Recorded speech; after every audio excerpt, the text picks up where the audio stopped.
70 years ago, I was in high school, almost a third as long as the country has been around.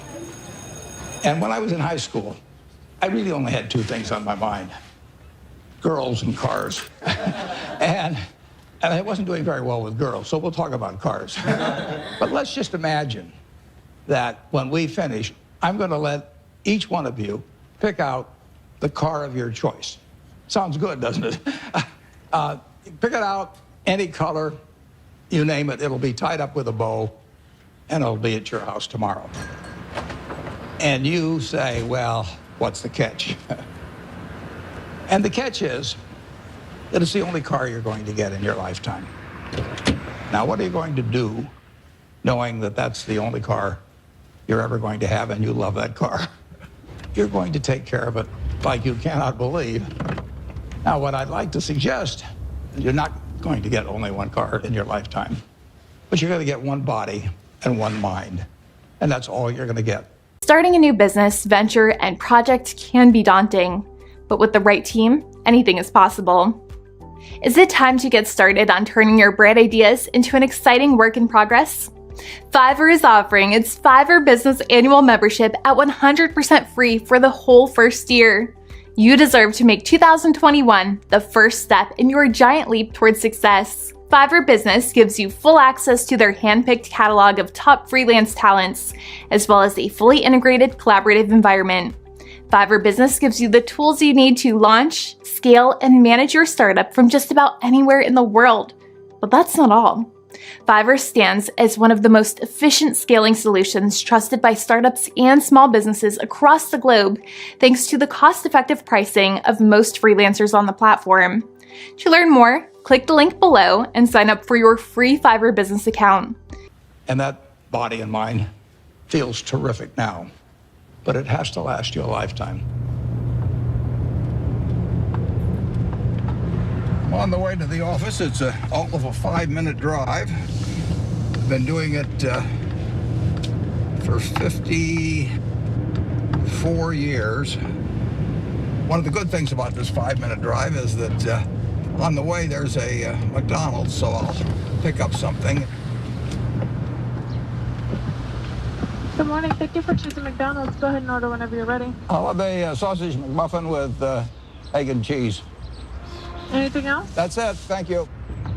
And I tell my wife, as I shave in the morning, I say either 261, 295, or 317. And she puts that amount in a little cup by me here, and that determines which of 3 breakfasts I get. Okay, 295. There's How the you two. doing, sir? Hey, great. You're on candid camera. I see. Hello, everybody. When I'm not feeling quite so prosperous, I might go with the 261, which is 2 sausage patties, and then I put them together and pour myself a Coke. Hi, how are you? 317 is a bacon, egg, and cheese biscuit, but the market's down this morning, so I think I'll pass up the 317 and go with the 295.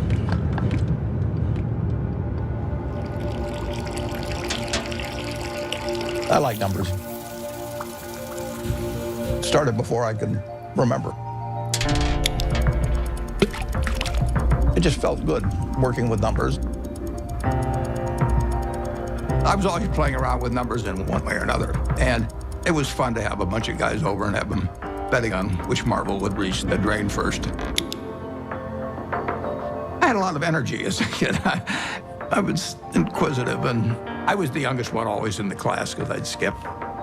I've always been competitive. I like to read more than most kids. I really like to read a lot. My Aunt Edie gave me a copy of the World Almanac, and that was heaven to me. And I can still tell you that the almost population was 214,006 in 1930. Some numbers just kind of stick with you. And very early, probably when I was 7 or so, I took this book out of the Benson Library called 1,000 Ways to Make $1,000. And one of the ways in this book was having penny weighing machines. And I sat and calculated how much it would cost to buy the first weighing machine and then how long it would take for the profit for that one to buy another one. And I would sit there and create these compound interest tables to figure out how long it would take me to have a weighing machine for every person in the world. I had everybody in the country weighing themselves 10 times a day, and me just sitting there like John D. Rockefeller's weighing machines.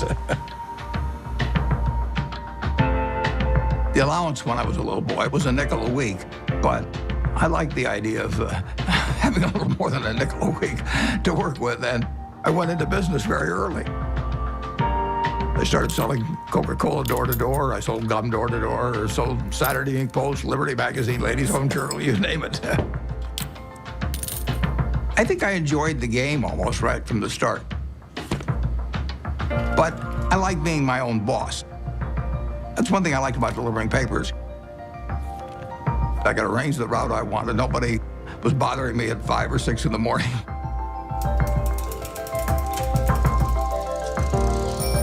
I was delivering 500 papers a day, and I made a penny a paper, but in terms of compounding, that penny turned into something else.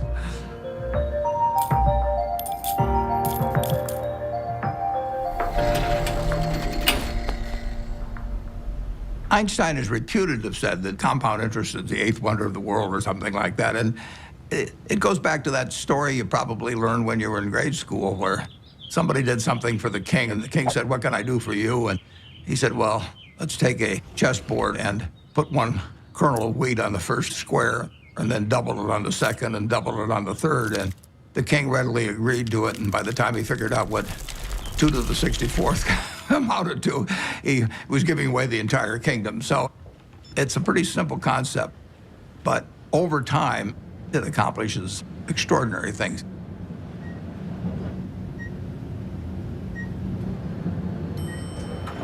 Berkshire is an amazing company. It's 4th largest company in the Fortune 500. He is the only person who has ever, from scratch, built a company that is in the top 10 of the Fortune 500.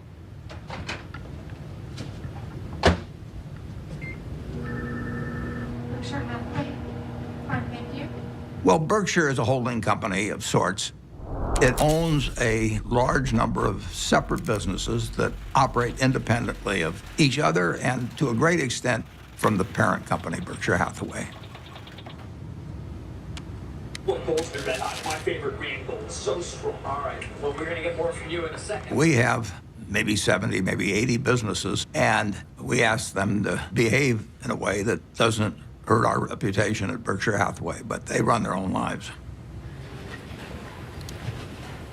Other people do most of the decorating of the office, so various things come in.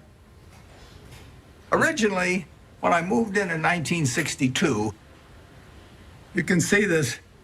I went down to the South Omaha Library, and I think for $1, I got 7 copies of old New York Times from big times like the Panic of 1907. This is one, 1929, obviously. But I wanted to put on the walls days of extreme panic in Wall Street, just as a reminder that anything can happen in this world. I mean, it's instructive art, you can call it.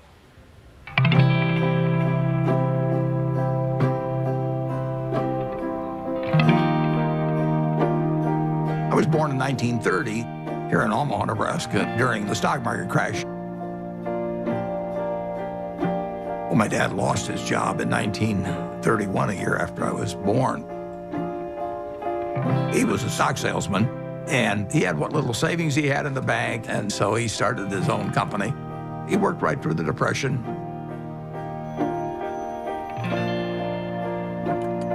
He had an investment company, and as an adult, when I look back, I thought, wow, did that ever take a lot of nerve?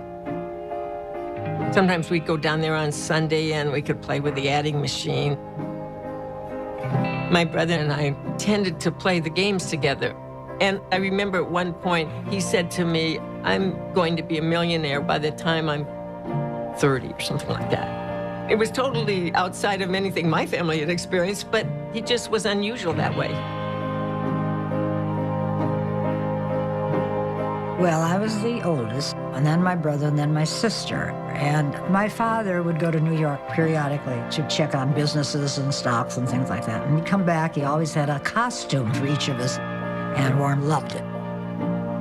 He was very good-natured. He was quiet. It was hard to tell he was a genius at that point. But, I mean, who was looking?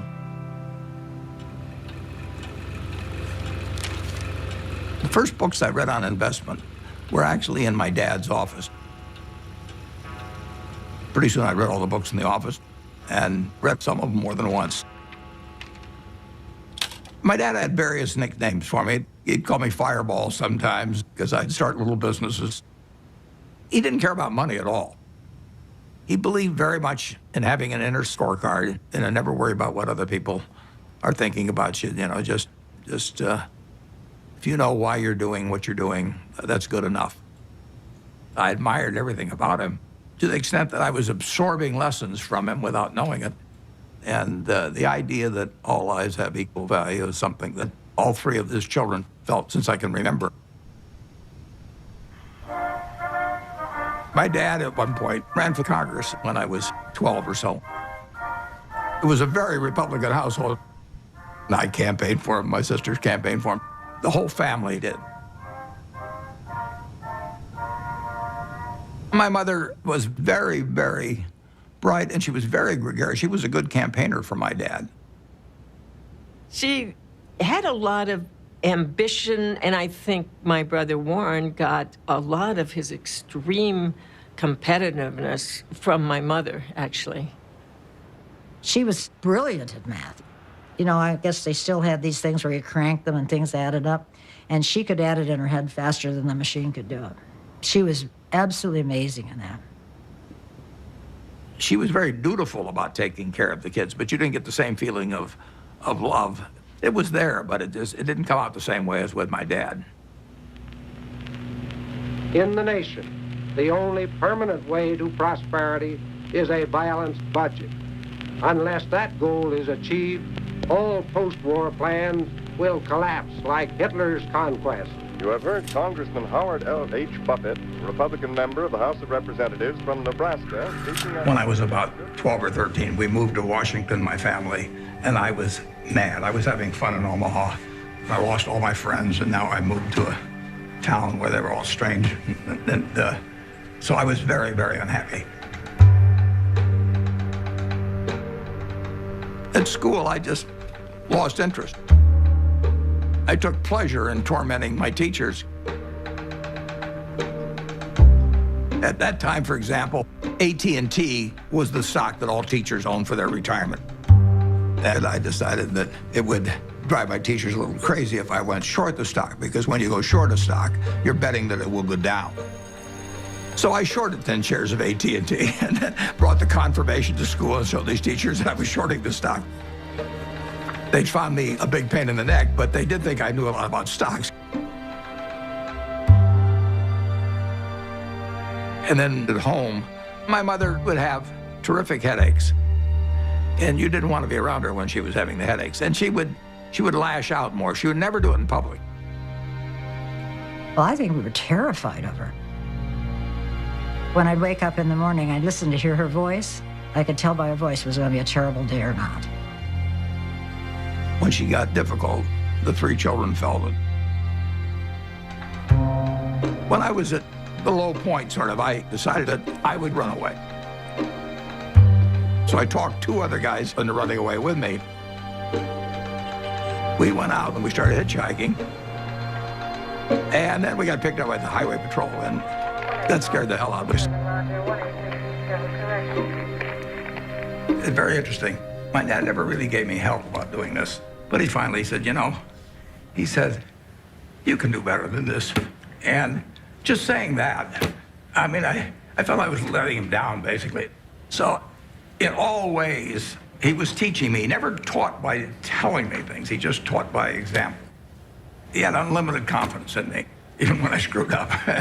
And that takes you a long, long way. The best gift I was ever given was to have the father that I had when I was born.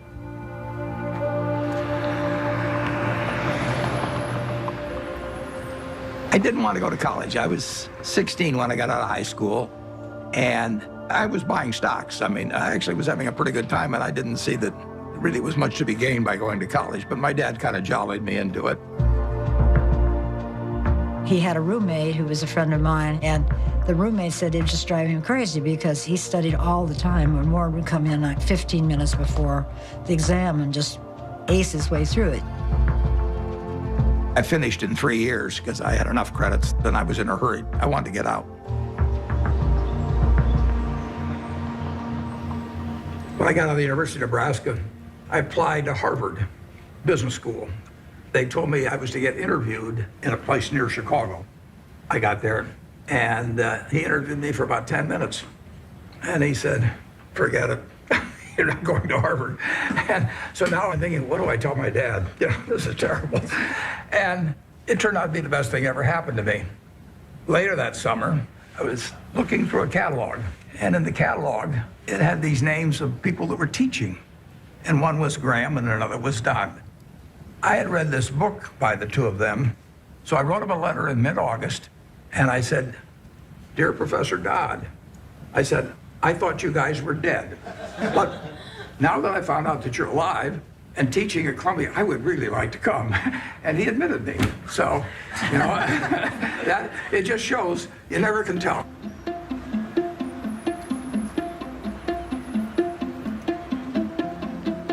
Gentlemen, that's Graham. Ben was this incredible teacher. I mean, he was a natural, and he drew us all in. Are Wall Street professionals more accurate in the shorter term than the long-term forecast? Well, our studies indicate that you have your choice between tossing coins and taking the consensus of expert opinion. And the results are just about the same in each case. It was like learning baseball from a fellow who was batting 400. It shaped my professional life. There are 2 rules of investing, according to Warren, and he learned this from Ben Graham. Rule number 1, never lose money. Rule number 2, never forget rule number 1. Ben Graham basically coined the term value investing. He believed in careful scrutiny of a company's financial statements, and that if you bought value, it would eventually prove out. A few years ago, I went to Amazon, and sure enough, they had this manual there. So while reliving my youth, other guys were going to Amazon probably and buying old Playboys or something, but I bought old Moody's manuals instead. And when I got out of school, I started selling stocks. I was 20 years old at the time and looked about 16 and acted about 12. So I was not the most impressive salesperson anybody ever met. But what I would do was I went through page by page looking for possibly undervalued stocks. Is this like going through an old family album? Better.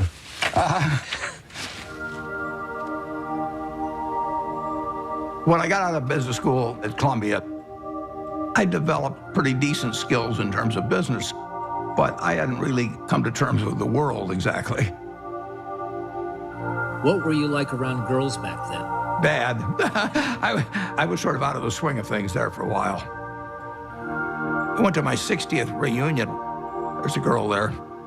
I took her out one time to the Uptown Theater in Washington, and I asked her whether she remembered what movie we saw, and she said, no, I don't remember that. And then she said, but I do remember one thing.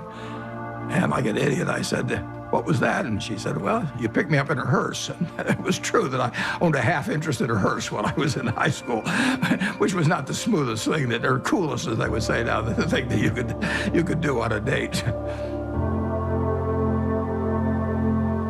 There were 2 turning points in my life. Once when I came out of the womb, and once when I met Susie, basically. She was the girl, yeah.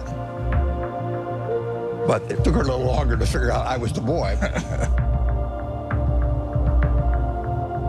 I was going to be his youngest sister's roommate at Northwestern. So I walked into their house, and he was sitting in this chair, and he made some sarcastic quip. So I made one back. I thought, who is this jerk? And that's how we met, yes. Listen, Warren is smarter than you even know. His brain is going all the time. And my dad said to me, now you have to understand about him. You're not going to have discussions with him like you would most normal people. But he has a heart of gold. He was just totally enamored of her, and why not? And she of him. She'd sit on his lap all the time, and he'd stroke her hair. It was softening him. Susie was really kind, considerate, and she was the balancing force. I just got very, very, very lucky. But I was a lopsided person, and it took a while, but she just stood there with a little watering can and just nourished me along and changed me. Somebody once said that the chains of habit are too light to be felt until they're too heavy to be broken. I had been terrified of public speaking. I couldn't do it. I'd throw up. And I knew if I didn't cure it then, I'd never cure it. And so I saw an ad in the paper for the Dale Carnegie course, which worked on developing your ability to speak in public. And I went down there. Be sincere. A good smile has the same effect as a puppy's tail. When a puppy wags... They made us do all these crazy things to get out of ourselves, and so we stood on tables and did all kinds of things.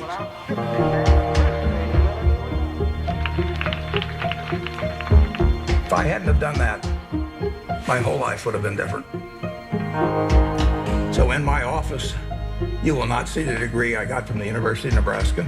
You'll not see the master's degree I got from Columbia University, but you'll see the little award certificate I got from the Dale Carnegie course. As a matter of fact, every week, the instructor would give a pencil to whoever had done the most with what we'd learned the week before. And so in the fourth or fifth week, I proposed to her mother, and she said yes. And so that week, I won the pencil, and I also got engaged. I mean, it was an incredible week. The wedding date was kind of interesting because I couldn't see anything without my glasses, and I was so nervous that I just decided I'd take off my glasses and I wouldn't be able to see all those people out there.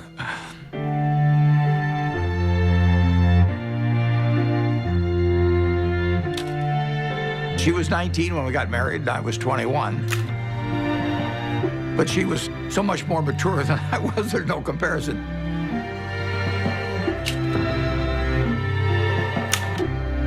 She was a better person than I was.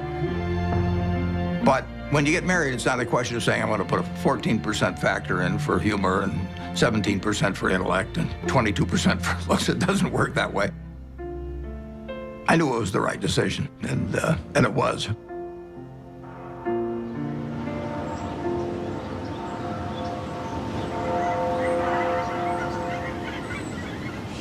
You could live anywhere in the world. Why do you choose Omaha, Nebraska? Yeah, I love it. I was born about a mile from here, and I've never had a bad experience in Omaha.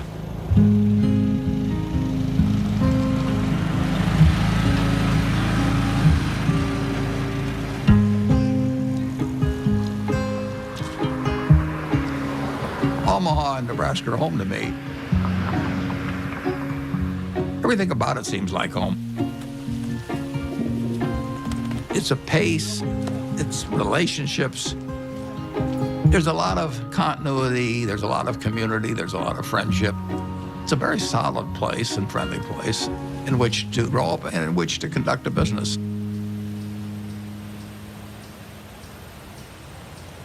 When I came back to Omaha in early 1956, I had no idea what I was going to do.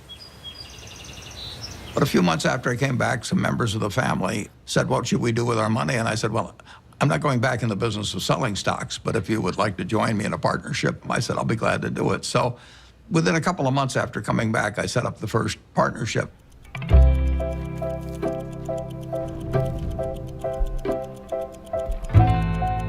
I I wrote all the checks individually. I filed 11 income tax returns. I took delivery on stocks for all the different companies. I was a one-man band there for 6 years.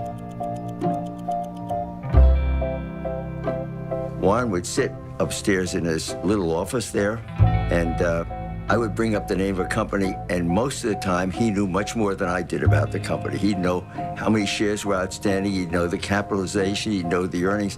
It was absolutely incredible. I mean, when Warren said something, it meant a heck of a lot. And I think all of us paid a lot of attention to Warren when he took a definite stand on something. When I first met Warren back in 1959, I recognized immediately that he was a very intelligent person. For the last 4 or 5 years, the stock market has been booming along and presumably forecasting better business, which has really not materialized. So maybe the stock market is really correcting a previous incorrect forecast this time rather than making a new correct one. He'd made a lot of money buying thinly traded securities that were incredibly cheap statistically. Warren was at that time dealing with small companies, and his investments often were to buy a company that you could figure was a discarded cigar butt, but it had one more smoke in it. And he wanted to buy at the right time to be able to benefit from the one smoke. The first partnership started with $105,100. I put up the 100 and the other people put up the 105,000.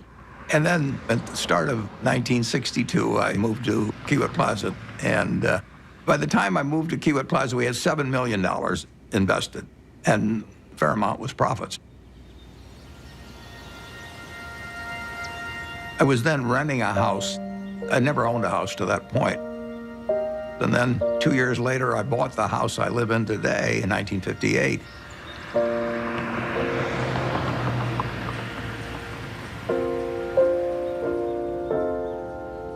We had 3 children, Susie and I. And we had them young, incidentally, which was, I think, a very good thing.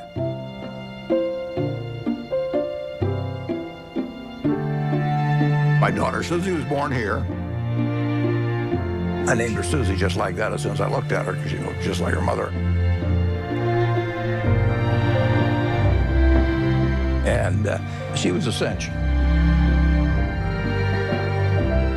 And then Howie was, this absolute bundle of energy, which made things very difficult for Big Susie for a while. Peter again reverted back to Susie's personality, and he was an easy child.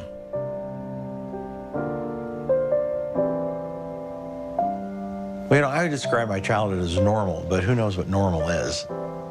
People often think, well, Warren Buffett was this famous rich guy. He was not famous and he wasn't rich when we were growing up. What I saw first and foremost, day in and day out, was consistency.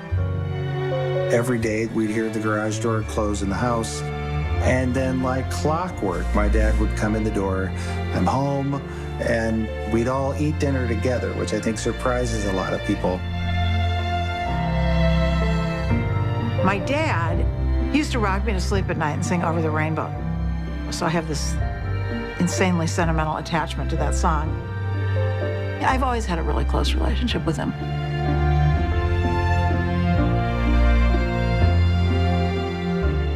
I've got 3 very different kids, and they've got a common heart, which they got from their mother. She did most of the work, by far, of bringing up the children, which was probably a good thing. They have more of her qualities than mine, which I would recommend. Well, my mom was the biggest part of my life growing up. Even though I got disciplined on a regular basis, and she was usually the one doing it, she was still my best friend. She was somebody who would help anybody. I mean, whether she knew them or didn't know them, or maybe even didn't agree with them, she would still help them. She was incredibly empathetic, and she was interested in every person individually. She never cared about money or business at all. I mean, he would go around saying, I'm going to be the richest man in the world. And I think, well, it's like somebody says, I play music and I'm going to be Mozart. I don't know. How does anyone know? How does anyone know, you know? So that was okay. I don't really care about that. I would say that Susie led Warren toward changing his political views. He grew up as a young Republican. His father was a Republican congressman. But Susie saw things in different ways. She was the catalyst. Freedom, freedom, freedom. Louder, louder, freedom, louder, freedom. What do we want now? Freedom. When the children were growing up, I was very involved in civil rights. I was immersed in it, and I think that's what made Warren a Democrat. He would go with me to hear speakers. I remember that speech that Martin Luther King gave. That was one of the most inspiring speeches I've ever heard. I come to say to you this Took me right out of my seat. My wife was with me, and we both had the same experience. It was interesting. In that speech, he talked about truth forever on the scaffold, wrong forever on the throne, but that scaffold sways the future. Well, he was going to be dead in 6 months, but that scaffold did sway the future. My wife was more active than I was, but I was 100% with her mentally. I was just working a little more on my own investments. But it did make a difference what we were going to do with the money after we made it. I thought I would pile it up over the years, then she would unpile it in terms of running one very large foundation. And I was particularly good at compounding money, and therefore society would benefit by waiting. I was genetically blessed with a certain wiring that's very useful in a highly developed market system where there's lots of chips on the table, and I happen to be good at that game. Ted Williams wrote a book called The Science of Hitting, and in it he had a picture of himself at bat and the strike zone broken into, I think, 77 squares. And he said if he waited for the pitch that was really in his sweet spot, he would bat 400, and if he had to swing at something on the lower corner, he would probably bat 235. And in investing, I'm in a no-called strike business, which is the best business you can be in. I can look at 1,000 different companies, and I don't have to be right on every one of them or even 50 of them. So I can pick the ball I want to hit. And the trick in investing is just to sit there and watch pitch after pitch go by and wait for the one right in your sweet spot. And if people are yelling, swing you bum, ignore them. There's a temptation for people to act far too frequently in stocks simply because they're so liquid. Over the years, you develop a lot of filters. And I do know what I call my circle of competence. So I stay within that circle, and I don't worry about things that are outside that circle. Defining what your game is, where you're going to have an edge, is enormously important.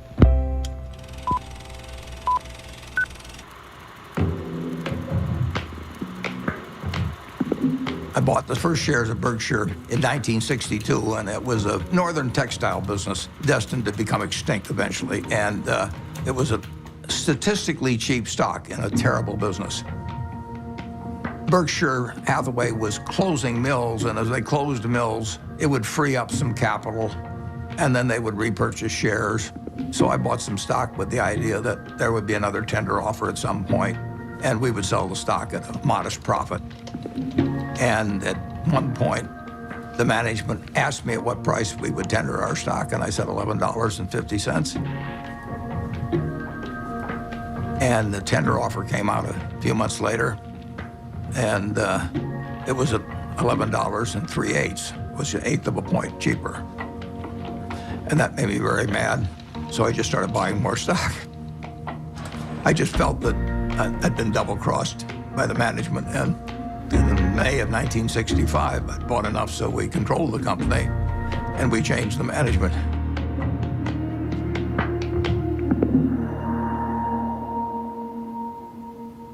That was a pretty silly way to behave, as Warren has recounted in retrospect. One of the reasons Warren's successful is he's brutal in appraising his own past. He wants to identify misthinkings and avoid them in the future. But it was an accident that he chose Berkshire Hathaway. If the chairman hadn't tried to cheat him out of an eighth, there wouldn't have been any Buffett-Berkshire Hathaway history. If you're emotional about investment, you're not going to do well. You may have all these feelings about the stock. The stock has no feelings about you. Looking back, it's interesting, that tender offer, I didn't realize it, but it happened about 5 days after my dad had died. And whether that had affected me or not, I don't know. Do you remember your last conversation with your father? Yeah, but I don't want to talk about it.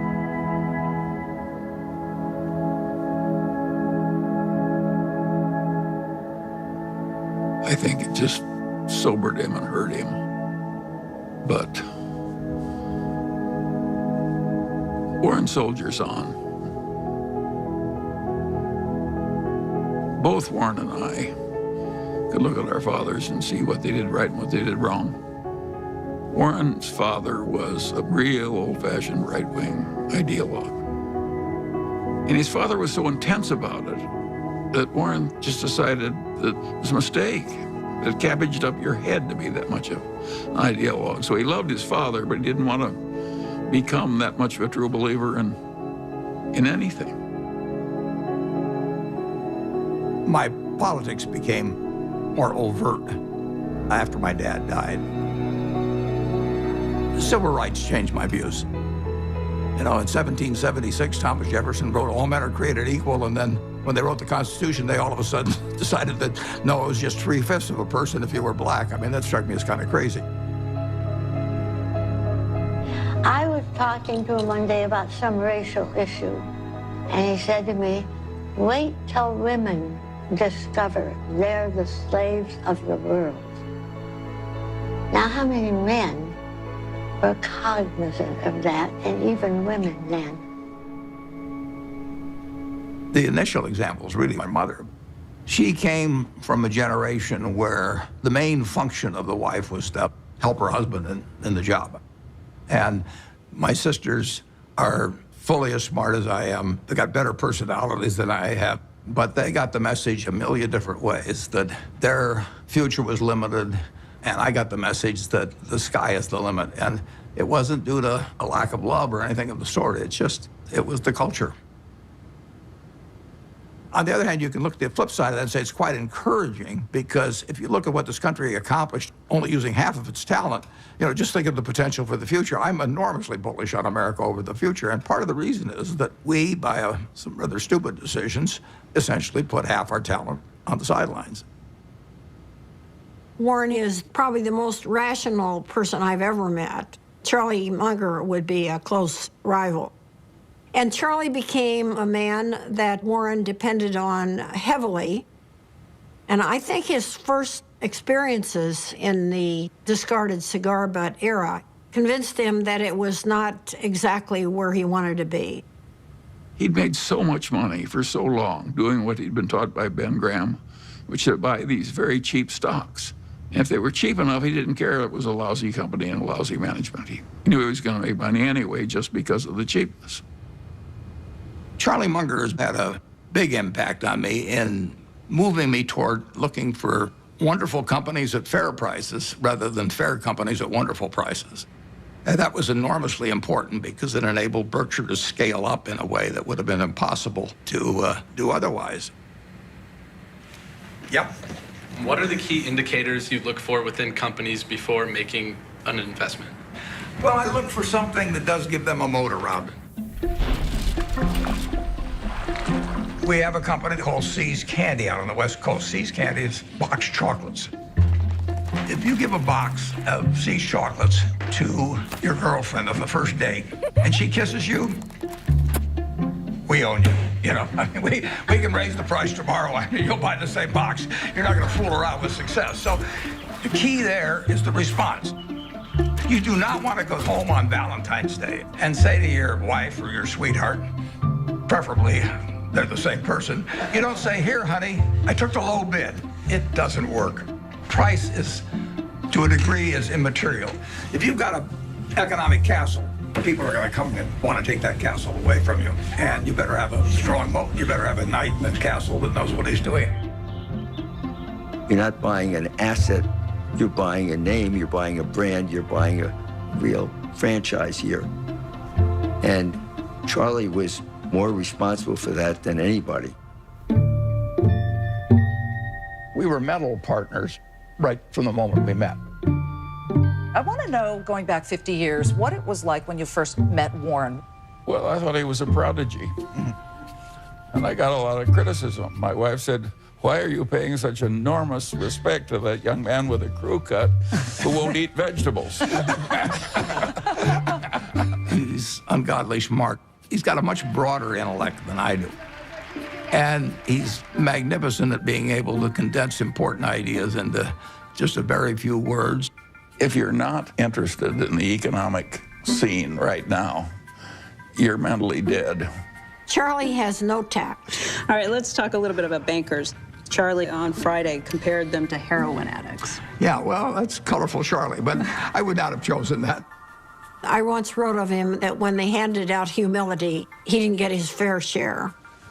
The ideal way to run a headquarters is to have one man, preferably over 80, sitting in an office by himself. Anything else is pure frippery.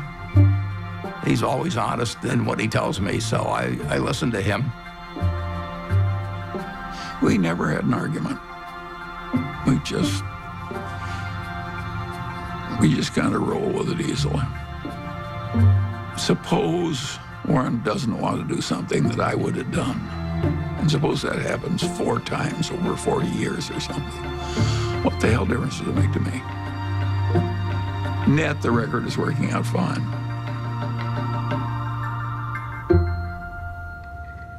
Both of us know that we've done better by having ethics. Warren's not interested in making money by cheating people. Warren's opinions of Wall Street investment bankers would not endear him to their mothers.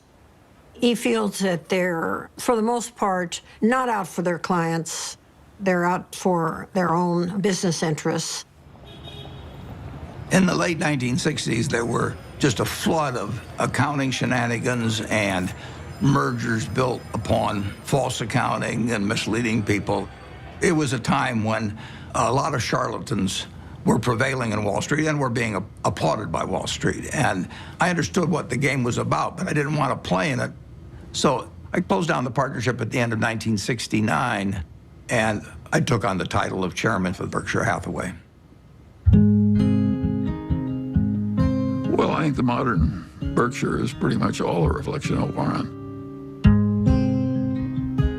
I have constructed a business that fits me. It's kind of crazy to spend your life painting if you're painting a subject you don't want to look at. I've gotten to paint my own painting in business on an unlimited canvas, in a way. It's a different sort of place. I work with a great group of people that make my life very easy and that take good care of me. We have 25 people in the office, and if you go back, it's the exact same 25, the exact same ones.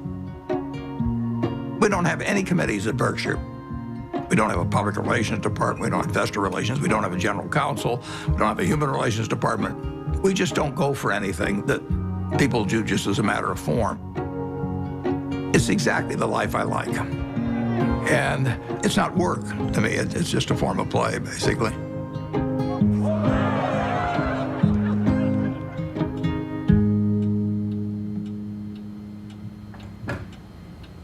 No, I like things quiet. I shut the door, actually, at the office because I don't want to hear anybody talking outside. And I still probably spend 5 or 6 hours a day reading. Look at what's trending today. Our quick roundup of what has you talking. Well, what's amazing is the stuff he remembers. It's like a little computer, you know. I keep thinking the hard drive will run out of space, but it doesn't. He's one of the smartest people we know. So I was at a couple of the family dinners at the Gates house where Mary, Bill's mom, was trying to convince him to come out to the family place at Hood Canal to meet Warren Buffett. And he was resisting because he was really busy with Microsoft. And finally he said, "Mom, okay, I'll come for lunch."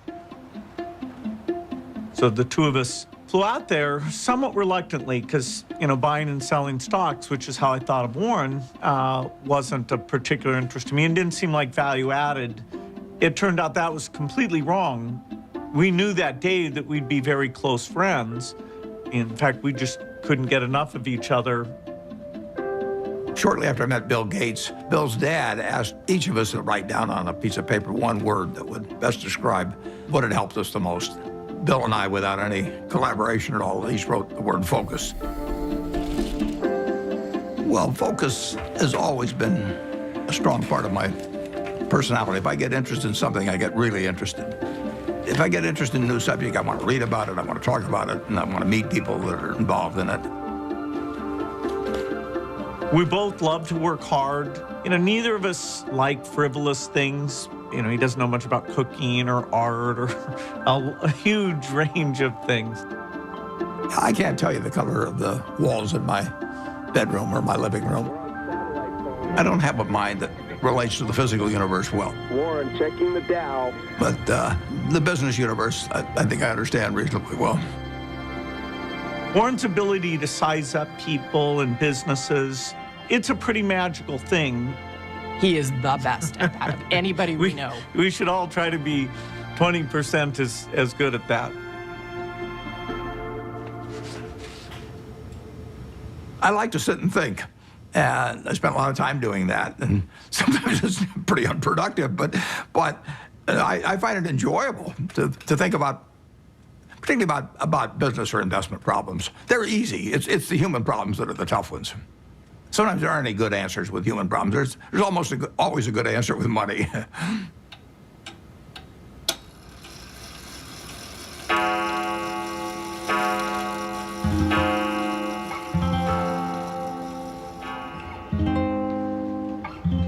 He was sort of a genius. I think sometimes geniuses are by default lonely and isolated. He was not really well adjusted.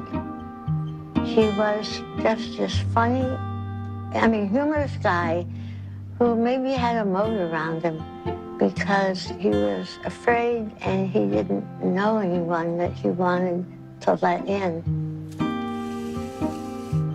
And to this day, I don't know, well, nobody knows him like I do, and probably any wife would say that. But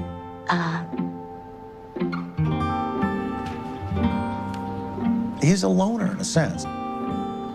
And it's difficult to connect on an emotional level because I think that that's not his basic mode of operation. He was there physically, but he was upstairs reading all the time. I always told my mother we have to talk in sound bites. I learned that early on, that if you start, going into some long thing, unless you've explained to him ahead of time that it's going to be a long thing and you need him to hang in there, you lose him. You lose him to whatever giant thought he has in his head at the time that he was probably thinking about before you came in and really wants to get back to. He's not like the rest of us.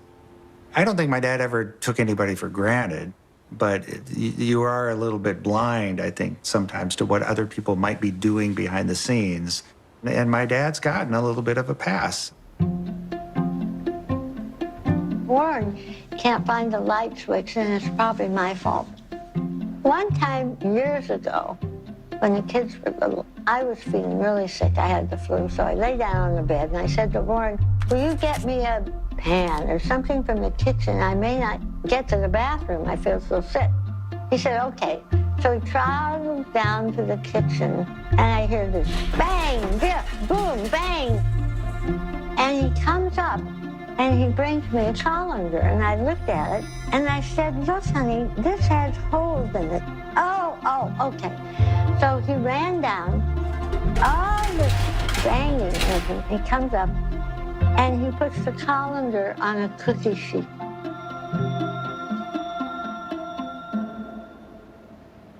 Physical proximity to Warren doesn't always mean that he's there with you. He's so cerebral, you see.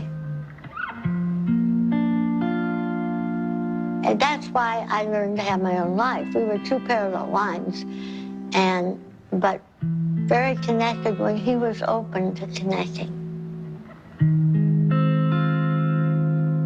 I did make a joke at one point. I said, we could make a tape of Mom yelling, bye, Warren, I'll be back later, and then have the door slam, and you would just think she was here. I don't think he knew what she was doing most of the time. Once Howie and I were both gone, as we've gotten older, she started to see the writing on the wall here and, just started trying to figure out how she could at least have some more, she called it, a room of her own.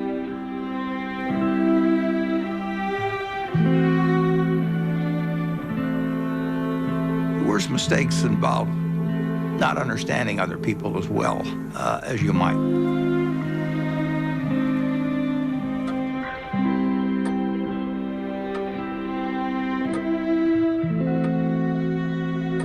Well, she left Omaha in 1977, and there really isn't much to say about that.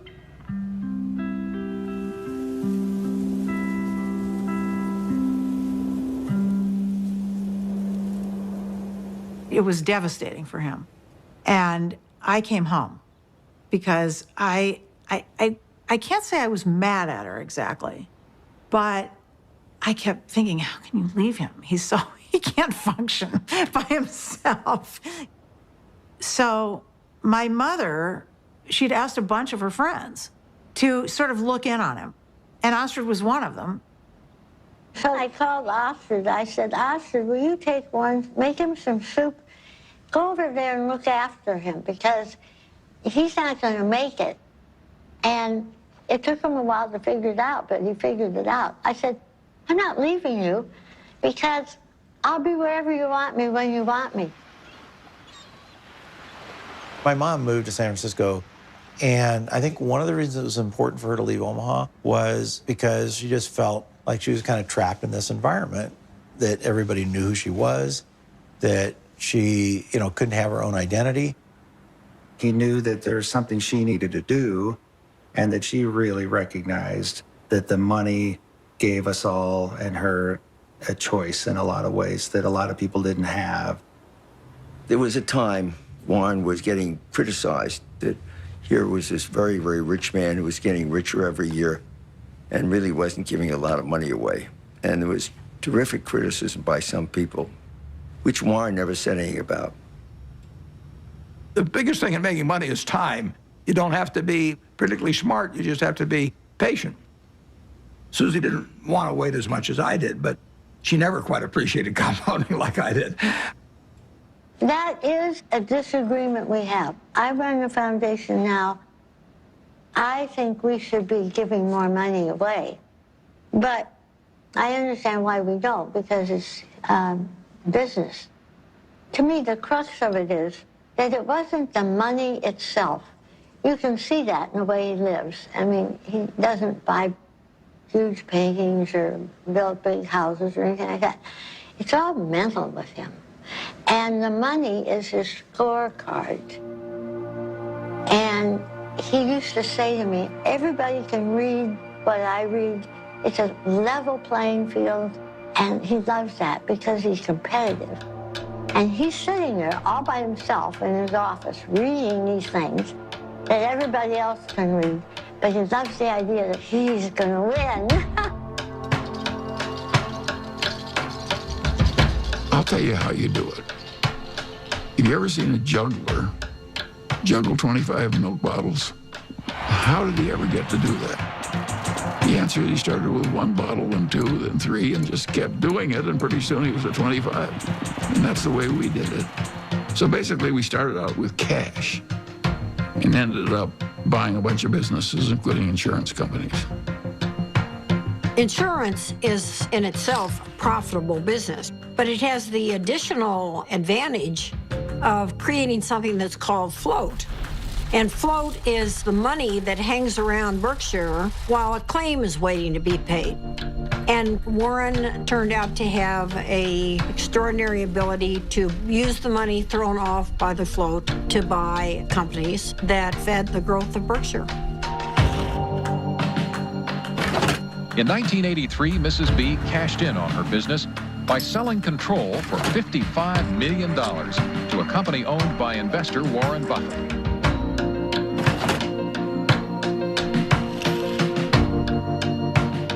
Warren was quite an expert about newspapers.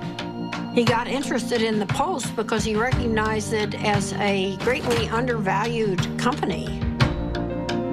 He had to write me a letter, "Dear Mrs. Graham, I've just bought 5% of your company, and I mean you no harm. And I think it's a great company. I know it's Graham-owned and Graham-run, and that's fine with me." And I thought, whoa, this guy's really terrific. He used to come to board meetings with about 20 annual reports, and he would take me through these annual reports. I mean, it was like going to business school with Warren Buffett. Kay Graham did introduce Warren to the world of Washington, entirely different group than he had ever dealt with before. It was clear that working with Kay gave him a different kind of confidence, and he was the star. Everyone wants to hear what Warren Buffett has to say. The Oracle of Omaha, building his image and having some fun. Berkshire shares have increased more than 2,000% in value, one of the largest market capitalizations in the world, and it could grow a lot larger since Warren Buffett shows no sign of slowing down. So how did he do it?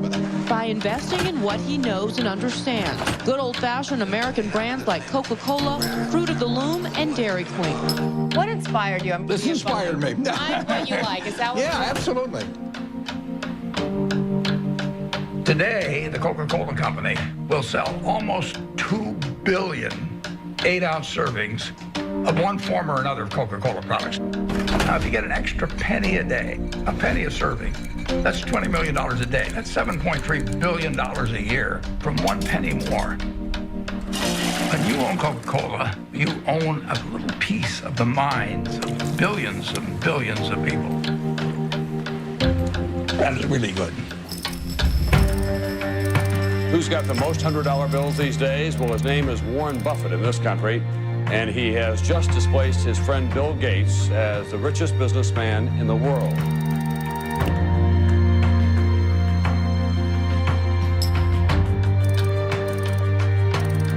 And the purpose of Wednesday's meeting was to discuss Buffett's company, Berkshire Hathaway's plan to purchase railroad giant Burlington Northern.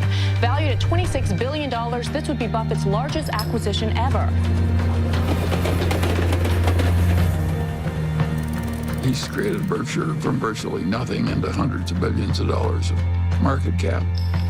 Nobody else has a record like that. He wanted to have an outstanding reputation, that he never really upset the apple cart when he bought a business, that he kept the management in place.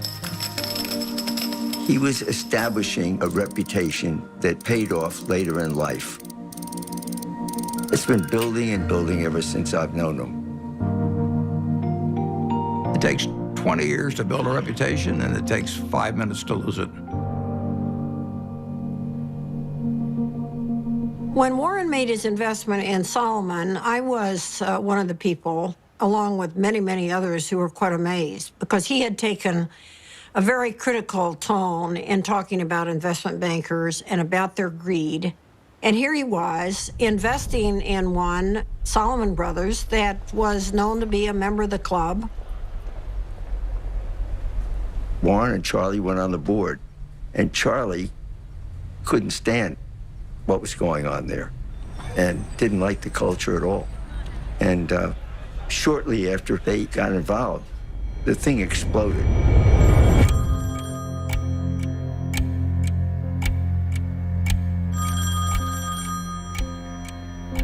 In 1991, on a terrible day in August, I got a call, and the 2 top officers of Solomon were on the other end, and they said that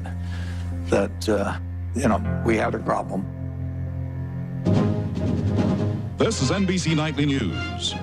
Good evening. It is the kind of scandal that rocks Wall Street and raises questions about the integrity of our financial institutions. With the giant securities firm of Salomon Brothers under investigation for improper trading of treasury bonds. Salomon admitted it exceeded the limit of trading in government bonds, once by buying bonds in the name of a customer who didn't even know about the deal. Salomon Brothers is under investigation by the Treasury Department, the Federal Reserve, the SEC, and the Justice Department. But more important than the fate of the firm itself is the impact their actions could have on the public trust and on the credibility of the American market worldwide. The company owed $150 billion. It owed more money than any other private company in the United States at the time.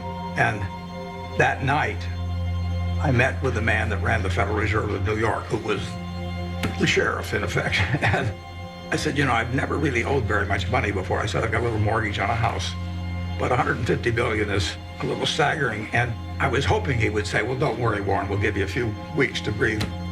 And he said to me, prepare for any eventuality.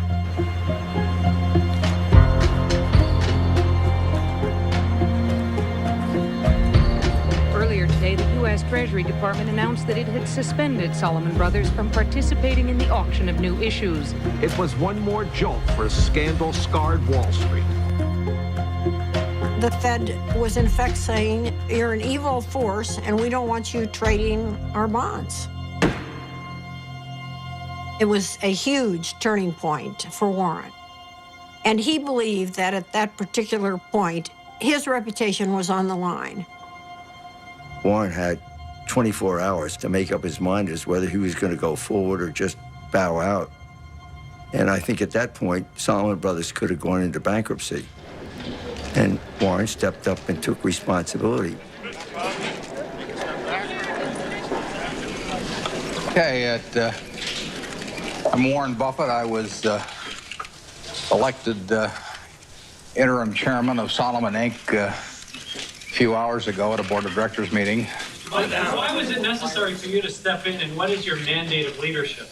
I think that it was necessary to step in because I would do whatever was needed to dig out any bit of information about what's happened in the past, and I would do everything I could to make sure that things are exactly right in the future. Are you satisfied that divorce? I had to convince the Treasury that what was done in the past was awful and stupid, and they had every right to be furious at us. But this firm employed 8,000 people, and it was going to go out of business unless they let us continue, basically. Warren believed that there was a too big to fail scenario. The term was not used then, but he believed that Salomon was too big to fail. And if Salomon went down, it would take other important parts of Wall Street with it. We had this death knell from the Treasury, so I called the Treasury. Nick Brady was the secretary. You know, I'm pleading for my life, and I'm sure my voice was cracking and everything else. I said, Nick, this is the most important day of my life. And that I really did feel that it was going to be a colossal disaster. He wasn't sure I was right at all. In fact, he probably thought I was wrong, but he knew that I felt what I was saying. So the Treasury modified its order, and in effect, of course, it was quite an endorsement. It was huge.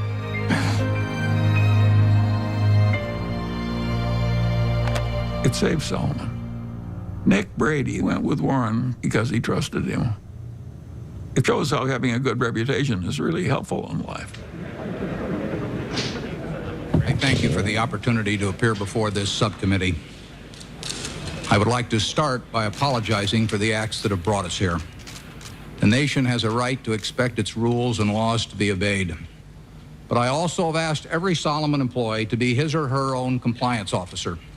After they first obey all rules, I then want employees to ask themselves whether they are willing to have any contemplated act appear the next day on the front page of their local paper, to be read by their spouses, children, and friends.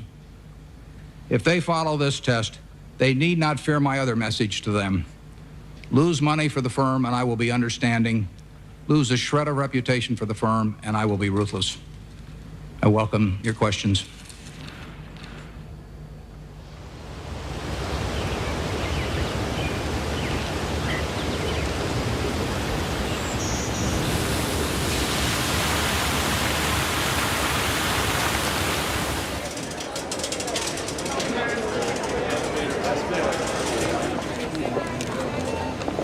50 years since I formally took control of Berkshire Hathaway, and step by step, we've created something that is kind of what I dreamt we might create over time, but it took a lot of time to do it. It never seemed like we were making that much progress on any one day, but compound interest works. When you think back 50 years ago when you founded this company, did you ever imagine it would be the 5th largest company in the world? No, I didn't.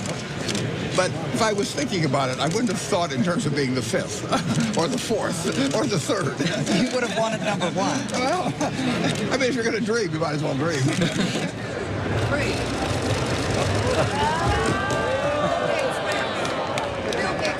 Well, a Berkshire Hathaway shareholders meeting is partly a fun festival. It's sort of a Mardi Gras for people that come every year.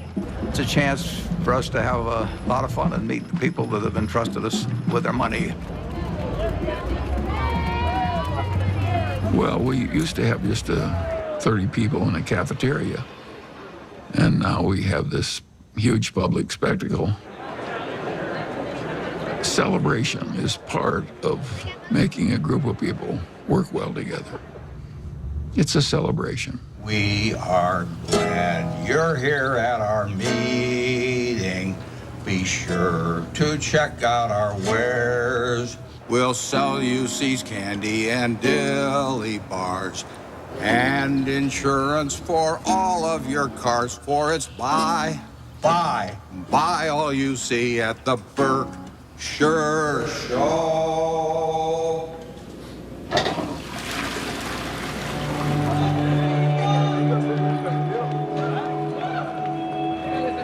He truly loves to do what he does. I think investors who own Berkshire Hathaway, they see themselves as a part of a community. There are more long-term holders of Berkshire than any company. People consider it a religion. They don't buy it with the idea they're going to sell it next week. I think most of them buy it with the intent of holding it for their lifetime, just like they'd buy a farm or buy an apartment house. At Berkshire, everybody gets the same information from the comprehensive annual report. We don't meet with the analysts. I'm not interested in what an analyst thinks about Berkshire. I'm interested in what the owners of Berkshire think about Berkshire. He came out of a private partnership where people he knew were trusting him. And he had his relatives in the partnership, and they were not rich. And as it got bigger, started treating everybody else the way he treated his relatives. In terms of our feeling toward the people who are shareholders, we regard them as our partners. They're not some faceless group of people. And that's why at the annual meeting, I love seeing 40,000 of them. It gives real meaning to what we're doing every day. Starting a new business, venture, and project can be daunting, but with the right team, anything is possible. Is it time to get started on turning your bright ideas into an exciting work in progress? Fiverr is offering its Fiverr Business Annual Membership at 100% free for the whole first year. You deserve to make 2021 the first step in your giant leap towards success. Fiverr Business gives you full access to their hand-picked catalog of top freelance talents, as well as a fully integrated collaborative environment. Fiverr Business gives you the tools you need to launch, scale, and manage your startup from just about anywhere in the world. But that's not all. Fiverr stands as one of the most efficient scaling solutions trusted by startups and small businesses across the globe, thanks to the cost-effective pricing of most freelancers on the platform. To learn more, click the link below and sign up for your free Fiverr Business account.